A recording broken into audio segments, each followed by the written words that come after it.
Number 4, if you have health insurance and your health insurance paid your medical bills during the course of your recuperation, your health insurance company may turn around at the end of your case and say, hey, I want to be reimbursed for all of the money that we paid on your behalf. That's called a lien. That's something that some attorneys do not disclose to the client when they first meet with them. They only learn that later on, that they have to give a huge chunk of money back to their health insurance company. Number 5, if you bring a lawsuit on behalf of a child, you cannot touch that money, and your child cannot touch that money until your child turns 18. And there's a very good reason for that. The courts do not want the child touching the money until they're 18 because they don't feel that the children can accurately and properly invest that money. They think they'll squander it. And that's why they do not allow the parents to touch or invade that money and require court approval in the event that anything is needed from that amount of money. Number 6, if your lawyer screws up your case or makes a mistake, believe it or not, your lawyer is obligated, ethically and morally, to tell you that he made a mistake and that you should consult other counsel in order to try and remedy the problem. That's a significant thing. You don't find that often, and you don't find many attorneys telling clients about that, but that's a fact. Number 7, all lawyers in New York are required to take continuing legal education classes, and there's also a very good reason for that. You want your lawyer to be updated. You want him to be as up-to-date and knowledgeable about the law as possible. You don't want to have somebody who's not knowledgeable and educated about the updates and changes in laws that happen on a daily and monthly and weekly basis. So that's very important. Number 8, let's sue everyone we can think of when the client comes in the door. We'll figure out who's responsible later. Well, that's an irresponsible way of proceeding with a lawsuit. It really is.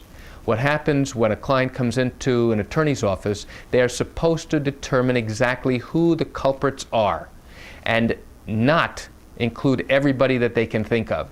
It doesn't help anybody if 10 doctors are named in a lawsuit and the only real person involved is 1 or 2 doctors who cared for the patient. Just because a person's name appears in a medical chart does not necessarily mean that they were involved with the care and treatment. That's why the records have to be gone through extensively and in detail and with your expert in order to determine who the culpable parties are.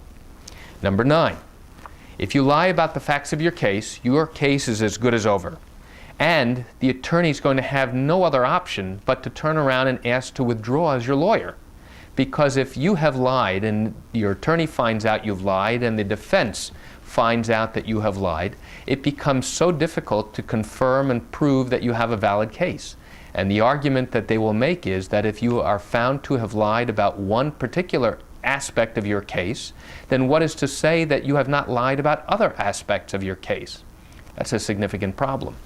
Number 10, even though I tell you I pay all the litigation expenses, there may come a time when a lawyer might ask you to pay for them. Otherwise, they won't continue on your case. I have seen that happen with other attorneys in some limited cases where the case proceeds to trial and now the doctor or the experts that are coming in say, hey, you know what, this isn't such a great case anymore. And now the attorney realizes that all that time and money and energy to prosecute the case may be lost. So now they turn around to the client and say, hey, you know what, if you want me to continue prosecuting your case, I want you to pay for all the experts. I want you to pay for all the depositions. I want you to pay for all the expenses I'm going to incur in prosecuting the rest of your case. That's a dangerous situation to be in because now that contingency fee no longer is contingent. What happens is that the client now is paying for all the expenses up front. And yes, the attorney will receive a percentage, but it's different than what was originally agreed upon. That's it for today. Thank you for joining me. I'm Jerry Oginski. Have a great day.